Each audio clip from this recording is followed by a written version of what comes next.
Hey everyone, in this video we're going to come back and look at another short Latin story. This is the story of Arion.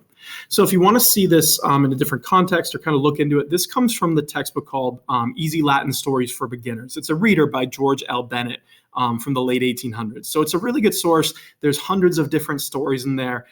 They're all, he says easy Latin stories. I'm not sure I'd entirely go with that, but I'd say they're pretty suitable for maybe that intermediate level of Latin, right? I'm sure back in 1879, maybe he thought they were easy. But if you're going off kind of the traditional textbook or curriculum map that we use today, it's probably more intermediate. But they're really good because they give you a wide breadth of stories.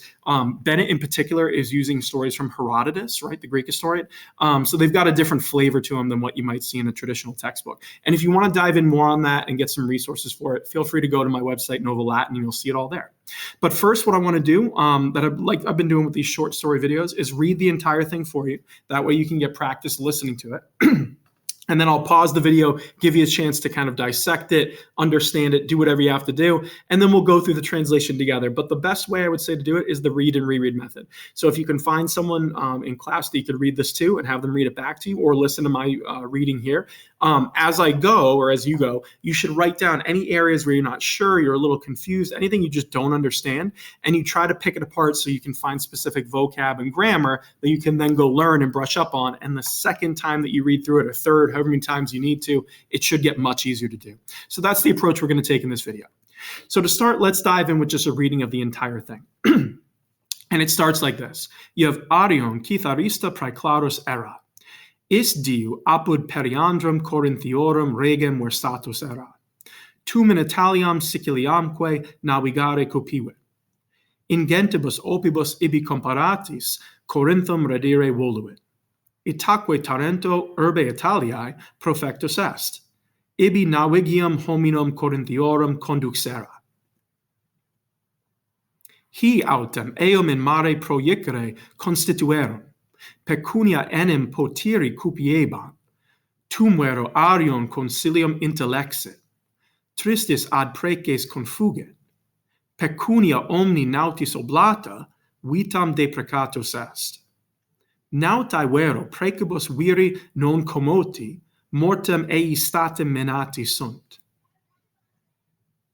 In has angustias redactus Arion, in pupi stetit, omni ornatus suo indutus. Tum unum e carminibus canere incepit. Nautae suavi carmine capti e pupa mediam in navem concesserunt. Ille omni ornatu indutus, capta cithara, carmen peregit, canta per acto in mare se proiecit. Tum nautae Corinthum navigaverunt. Arion autem ad Delphine exceptus dorso Tainarum delatus est. Egressus in terram Corinthum cum eodem habitu contendit. Ibi nautarum facta naravit. Periander autem ei credere noluit. Arion igitur in custodia ab eo retentus est. Interim nautae Corinthum advenerunt. A Periandro interrogati sunt de Arione. Turpissime mentiti sunt omnes. Subito Arion apparuit cum eodem ornatu. Attoniti nautae scelus confitentur. A rege Periandro omnes interfecti sunt, et multum pecuniae Arioni datum est. So we're going to pause the video here. That's a good first read for you to kind of get a chance to read through it on your own. Listen to it if you want to listen to my version, or have a classmate read it back to you. This is where you should pause it. And again, go look up any problem areas or things you didn't understand. And when you feel like you have a good translation and that you understand it without having to kind of live in your vocabulary, right, your dictionary or grammar, just double check against the translation I'm about to give you now. And if it matches pretty closely, you know you're on the right track. Okay, so this is a famous Greek story about Arion, who's a lyre player, a kithara player, a kitharista here. So it starts with Arion kitharista praeclarus erat. It's saying Arion was a famous kitharista. It means he plays the kithara, right, the lyre. Istiu apud periandrum Corinthiorum regem versatus erat. So he's saying he, for a long time, he lived at the house of, you might say, apud, or in the court of, kind of makes more sense, Periander, right, Periandrum, and he's the regem, so King Periander of Corinth, or you could say Periander, the king of Corinth. Either way it works, right? Where Sater Serat here is he had lived, right? So he had lived at the court of this king. Then you have tum, right? Then, kupiwit, he desired navigare, to sail into, or to, you might say, Italy and Sicily, right? So he desires to go to Italium and Sicilium, right? So he goes off to Italy. Then you have an ablative absolute here. So you have ingentibus opibus comparati. So it's there, ibi, meaning in Italy and Sicily, with great wealth, right? Ingentibus opibus, having been acquired, comparatus, or you might say when he acquired all this great wealth, he wanted, right, voluit, he wanted to return to Corinth, right? So he wants to go home, and now he's got a ton of money. Itaque, so profectus est, he set out, again, profectus est is perfect tense, but it's deponent, so it looks perfect passive, translated perfect. So he set out from Tarentum, a city of Italy, and it says there, he conduxerat, he had hired, meaning in Tarentum, he had hired a navigium, a boat, right, a ship of Corinthian men. So he finds this group of Corinthian men, which makes sense, he's going to Corinth, right, so he feels like he's on the right track, okay? These men, however, autem, they decided to proicerate, to throw him, eum, into the mare, into the sea. So they want to kill him, right? And they're doing this because they wanted, kupiebat, right? They desired to possess, potiri, you could say to have possession of, or to possess his money, right? Pecunia. So they want his money. So they're thinking, hey, this guy just showed up. He's a kitharista, right? Maybe he's not so tough. We can take him. Let's toss him in the ocean and take his money. So then, right, truly, vero. So then Arion, he understood, he intellexed, he understood, or he kind of figured out their plan, the concilium. So he knows what's about to happen to him. So sad, or tristis, maybe sadly, you might say, he confugit ad preces, literally he fled to prayers, is kind of what that means, but he started praying, is the idea, right? So he realizes something's wrong, and he decides to start praying, okay? Then you have pecunia, here, omni ablata. So this is another ablative absolute. So with all his money, omni pecunia, with all his money having been offered, right, oblata, to the sailors, nauti. So he offered them all their money. He deprecatus est, he begged for his life, vitam, right? So he offered all the money, and he's begging for his life, saying, I'll give you everything, just don't kill me. Nautai, the sailors, though, right, vero, truly. So the sailors, non commoti, they were not moved by his prayers, precibus, right, by the prayers of this man, right, weary. So they don't care. They hear his prayers, he's begging there, they don't care.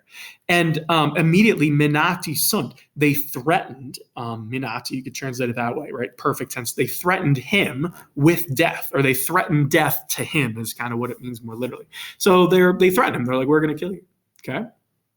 Then you have Arion, redactus, having been like reduced, you might say, into these narrows, into this tough spot is really what it means. He stood on the poop deck, right, the back of the boat, I think, right, in poopy. So he stands on the back of the boat, and having put on indutus, right, all his ornatu, all his ornaments, his stuff, right, his ornamentation, his clothing. So he stands in the back, okay? Then he incapit, he began to sing, canere incapit. So he began to sing one of his songs, unum e carminibus. So he starts to sing, right? He's a musician.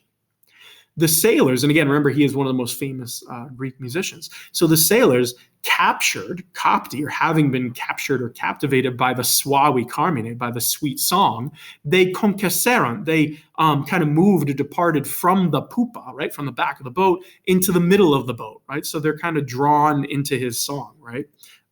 He's basically kind of lulling them to sleep, basically, with his song. Ille, he, meaning Arion, again, having put on all his sort of ornamentation, with his kithara having been kapta, taken up. So you might say, like, having taken up his kithara, it's another ablative absolute.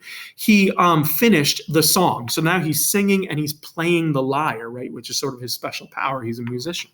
Okay, so he starts playing it. Then you have canta peracta, with the song finished, right? Finished, or having finished the song. He proiecit, or he say proiecit, he threw himself in mare, into the sea. So he dives off. He kind of tricks them. He lulls them into this sort of like trance with his song, and then he jumps into the sea. Then the Nautai, the sailors, they navigaweron, they sailed to Corinth. So they leave. They're like, okay, well, he's dead, right? We've got his stuff. Let's leave. Okay. But Arion, however, right, he ex skeptis, having been kind of received or taken on the dorso, the back of a dolphin, right, by a dolphin. So you won't say like received on the back by a dolphin. It means he hopped onto the dolphin's back and he rides a dolphin. This is one of these where Herodotus kind of goes off the rails a little bit. So he hops on the dolphin, and delatus est Tainarum, he was carried away to Tainaris, right, to Greece. Okay, so he doesn't die. The dolphin saves him. Egressus interum, so having disembarked, you might say, into the land, contended, he hustled to Corinth, right, with the same dress, the same stuff. So he lands, and he's still wearing his same sort of outfit. That'll be impressive, or important rather, later. Okay, Ibi there, narawit facta nautarum, he told the deeds, the facta of the sailors. So he starts telling people, they tried to kill me, right? And Periander, the king, right? The king, however, did not want to believe him. Ei credere noluit. So the king didn't want to believe him. Like, that's insane. You didn't ride a dolphin. No one tried to kill you, right? Doesn't believe him. So therefore, Arion, retentus est, he was restrained, you might say, or held in custody by him, meaning by the king. So he's thrown into jail. He's like, this guy's a liar. We got to figure out what's going on. Meanwhile, interim, the Nautai, the sailors, advenera, they arrived at Corinth. They came to Corinth. Right? And they were interrogated, interrogati sunt. They were interrogated, they were asked, questioned by Periander de Arione about Arion. So the sailors show up and the king starts asking, what's going on here? Then you have turpissime, so very shamefully, omnes mentiti sunt. They all lied, right? So they all lied and like, that didn't happen. Of course we didn't kill him, okay?